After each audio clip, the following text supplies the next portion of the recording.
Hello, నమస్తే అండి. ఈరోజు నేను పచ్చిమిరపకాయ కారం పచ్చడి చేద్దాం అనుకుంటున్నాను. రోటి పచ్చడి అది వరకు రోట్లో చేసేవాళ్ళు, ఇప్పుడు నేను మామూలుగా మిక్సీలో చేస్తాను. అది ఎలా చేయాలో నేను మీకు చూపిస్తాను. దానికి ఏమేమి ఇంగ్రీడియంట్స్ కావాలి అవన్నీ నేను చూపిస్తాను. ఇది బాగుంటుంది, ఇడ్లీలోకి బాగుంటుంది, దోశలోకి బాగుంటుంది, అన్నంలోకి అన్నింటికి బాగుంటుంది. ట్రై చేద్దాం, మీరు ట్రై చేద్దరు కానీ రండి చూద్దాం. ఇదిగోండి, పచ్చిమిరపకాయలు ఒక పావు కిలోకి కొంచెం తక్కువగా తీసుకున్నా. ఇవి నేను ఏం చేశానంటే కడిగేసి ఇలా కట్ చేసుకోవాలి. ఇలా పచ్చిమిరపకాయలు కాయలుగా అలా వేయిస్తే అవి నూనెలో వేస్తే పేలుతూ ఉంటాయి. ఇవి వేయించాలి, నూనెలో వేసి అందుకని నేను ఇలా కట్ చేసి పెట్టుకున్నాను అనమాట. దీనికి ఒక 50 గ్రామ్స్ వైట్ తెల్ల నువ్వులు తీసుకున్నా. అప్పుడే కారం అది తగ్గిపోతుంది అనమాట. ఒక చిన్న బెల్లం గడ్డ, ఇదిగో ఇంత బెల్లం గడ్డ తీసుకున్నానండి. 2 టీ స్పూన్ల ఉప్పు తీసుకున్నాను. ఆ తర్వాత ఒక నిమ్మకాయ, పెద్ద నిమ్మకాయ సైజు అంతా చింతపండు తీసుకుని వేడి నీళ్ళలో నానబెట్టి పెట్టాను అనమాట.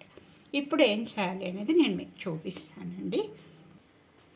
ముందు వేయించేసుకోవాలి. దీనికి నూనె అంత అక్కర్లేదు, మామూలుగా వేయించుకోవాలి.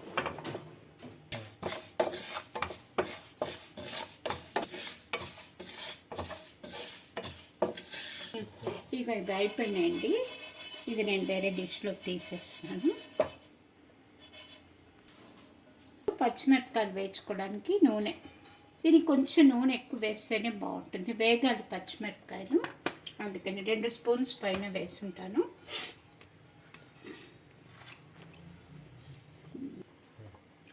దీనికి 1 స్పూను మెంతులు, మంచి వాసనకి బాగుంటుంది, ఫ్లేవర్ బాగుంటుందని ఊరికే 2 మెంతులు వేస్తున్నాను. 1 స్పూను, 1.5 స్పూను, టేస్ట్ బాగా వస్తుంది వేసాను. 1 స్పూన్ ఆవాలు,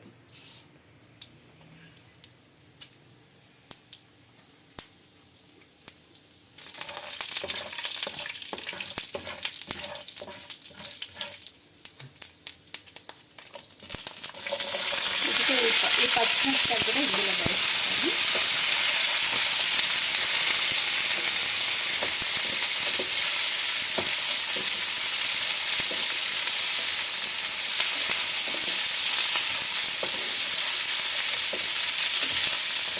మగ్గాలండి. మగ్గేదాకా మనం కొంచెం సిమ్లో పెట్టుకోవాలి. హైలో పెడితే నల్లగా అయిపోతాయి, కొంచెం సిమ్లో పెడితే బాగా మగ్గుతాయి అన్నమాట. మగ్గినాక నేను మీకు బాగా చూపిస్తాను. ఇదిగోండి, ఇవి వేగిపోయినాయి. ఇవి వేగిపోయాయండి. ఇవి చల్లారాక మిక్సీలో వేసి మళ్ళీ నేను మీకు చూపిస్తాను. మిక్సీలో వేయాలి, చూపిస్తాను.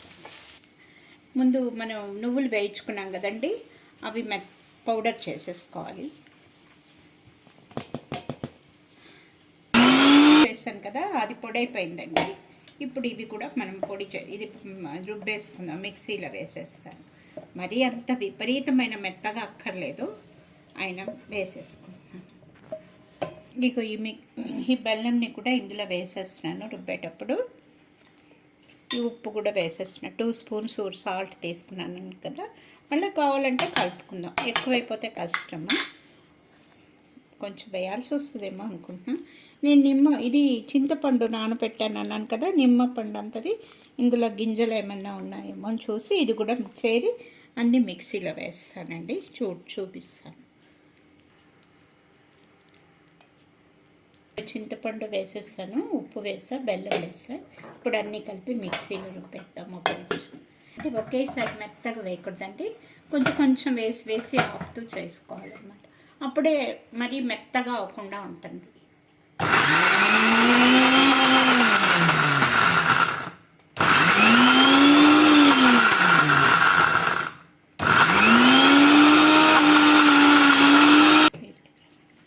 స్పూన్ ఇదిగోండి, ఇది అయిపోయింది మిక్సీ. ఇంకా ఇంతకంటే మెత్తగా అక్కర్లేదు. మెత్తగా వేస్తే అంత బాగుండదు, రోటి పచ్చడిలా ఉండదు అనమాట. ఇప్పుడు మనం దీన్ని ఏం చేయాలంటే, అందుకని దీంట్లోనే కొంచెం ఈ పాన్లోనే మళ్ళీ కొంచెం నూనె వేసుకొని,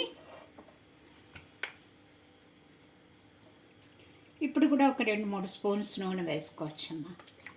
లైట్గా ఒక అర స్పూను ఇంగు వేసుకోండి పౌడరు. నేను గడ్డ వేసినాను అందుకని చాలా తక్కువ వేసాను. ఇది చాలా ఇదిగా ఉంటుంది, పవర్గా ఉంటుంది, మంచి వాసన వస్తుంది ఇది. అందుకని నేను కొంచెం వేస్తాను. మామూలుగా ఎల్చి పౌడర్ అయితే హాఫ్ టీ స్పూన్ వేసుకోండి. ఒక అర స్పూను ఆవాలు కూడా వేస్తున్నానండి. ఇప్పుడు ఇందులో ఈ చట్నీ వేసారండి. వేసేసి ఒక 5 నిమిషాలు సిమ్లోనే ఉంచండి. ఈ 5 నిమిషాలు 6 నిమిషాలు ఈ నూనెలో ఇది వేయిస్తే కారం ఎక్కువ ఉండదన్నమాట. పిల్లలు కూడా బాగానే తింటారనమాట. అప్పుడు కారం లేకపోతే కొంచెం కారంగా ఉంటుంది, మనం తినలేము.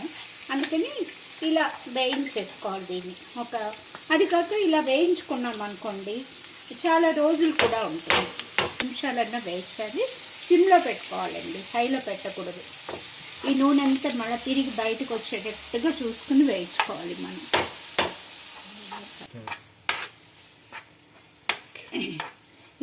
ఇదిగోండి ఇలాగా ఒక 5 నిమిషాలు 8 నిమిషాలన్నా ఎంత వేస్తే మనకు అంత బాగుంటుంది, అంత కారం కూడా ఉండదు అనమాట. మన ఓపికగా కొంచెం నిదానంగా వేయించుకోవాలన్నమాట. దీన్ని ఫ్రై చేసుకుంటూ ఉంటే బాగుంటుంది.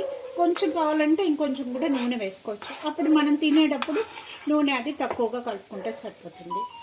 అయినా చూద్దాం, ఇంకా కొంచెం కావాలంటే నూనె ఒక స్పూన్ వేసుకోవచ్చు, లేకపోతే ఇదే కూడా సరిపోతుంది.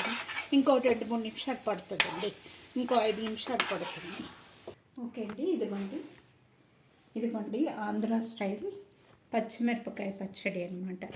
ఇది ట్రెడిషనల్గా కూడా చేస్తూ ఉంటారు అందరూ. మన బామ్మలు అమ్మమ్మలు అందరూ పెద్దవాళ్ళందరికీ తెలిసి ఈ పచ్చడి. ఇప్పుడు మనందరికీ తెలియదేమో, చిన్నపిల్లలందరికీ చేశాను. మీరు కూడా మీరు చూడండి, టేస్ట్ చేయండి, ఎలా ఉందో కామెంట్స్ పెట్టండి. థ్యాంక్ యూ అండి నాది చూసినందుకు. బాయ్.